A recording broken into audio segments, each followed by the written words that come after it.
Fail early, fail often, fail forward. It's always a little bit frustrating to me when people have a negative relationship with failure.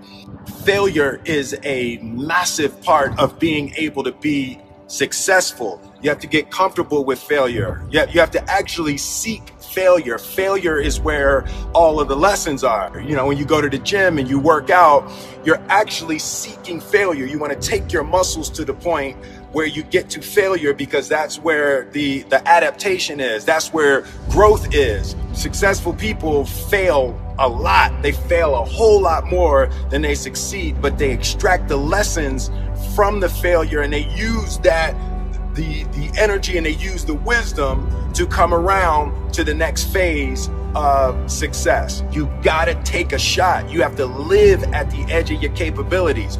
You gotta live where you're almost certain you're going to fail. That's the reason for practice. Practice is controlled failure. You're getting to your limit, getting to your limit, getting to your limit.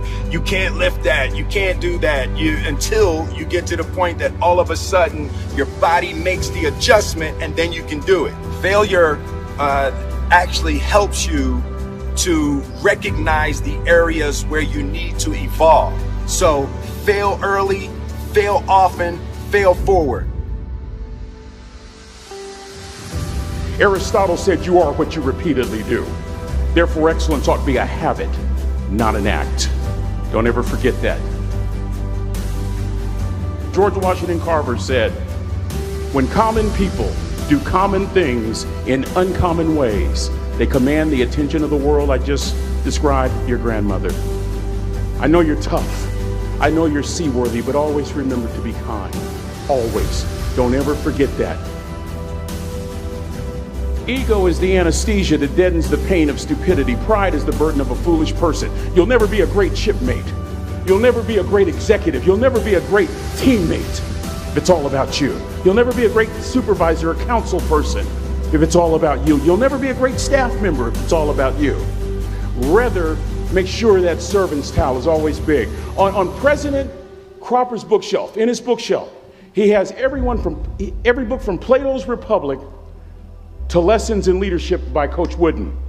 John Wooden coached basketball at UCLA for a living, but his calling was to impact people. And with all those national championships, guess what he was found doing in the middle of the week? Going into the cupboard, grabbing a broom, and sweeping his own gym floor. You want to make an impact? Find your broom.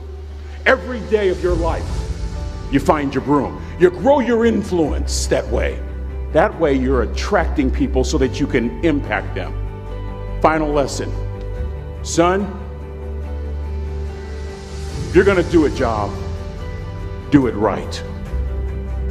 As Navy SEALs, one of our jobs is to conduct underwater attacks against enemy shipping.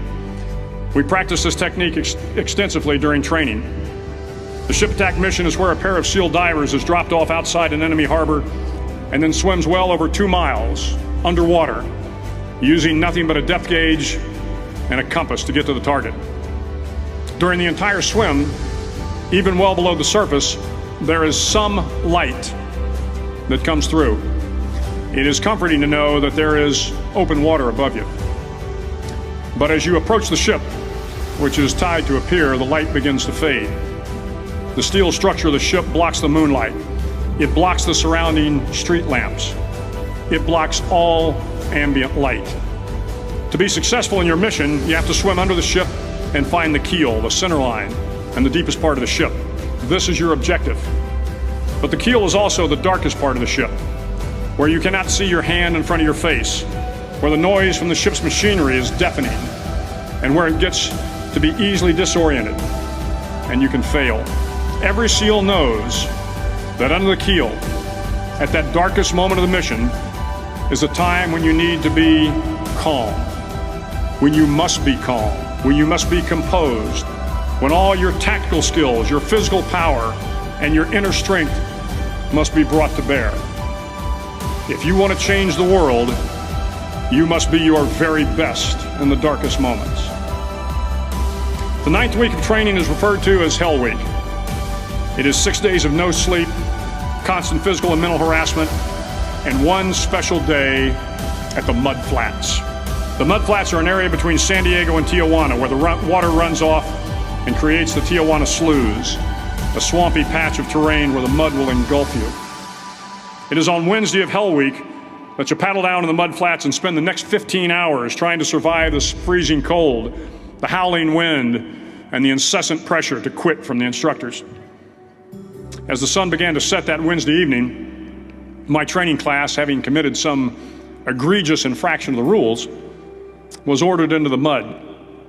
The mud consumed each man till there was nothing visible but our heads.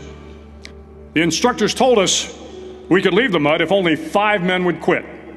Only 5 men, just 5 men, and we could get out of the oppressive cold. Looking around the mudflat, it was apparent that some students were about to give up. It was still over 8 hours till the sun came up. 8 more hours of bone-chilling cold. The chattering teeth and the shivering moans of the trainees were so loud, it was hard to hear anything. And then one voice began to echo through the night. One voice raised in song. The song was terribly out of tune, but sung with great enthusiasm. One voice became 2, and 2 became 3, and before long, everyone in the class was singing. The instructors threatened us with more time in the mud if we kept up the singing, but the singing persisted. And somehow the mud seemed a little warmer, and the wind a little tamer, and the dawn not so far away. If I have learned anything in my time traveling the world, it is the power of hope. The power of one person, a Washington, a Lincoln, King, Mandela, and even a young girl from Pakistan, Malala. One person can change the world by giving people hope. So if you want to change the world, start singing when you're up to your neck in mud. Finally, in SEAL training, there's a bell. A brass bell that hangs in the center of the compound for all the students to see. All you have to do to quit is ring the bell. Ring the bell, and you no longer have to wake up at 5 o'clock. Ring the bell, and you no longer have to be in the freezing cold swims. Ring the bell, and you no longer have to do the runs, the obstacle course, the PT, and you no longer have to endure the hardships of training. All you have to do is ring the bell to get out. If you want to change the world, don't ever, ever ring the bell.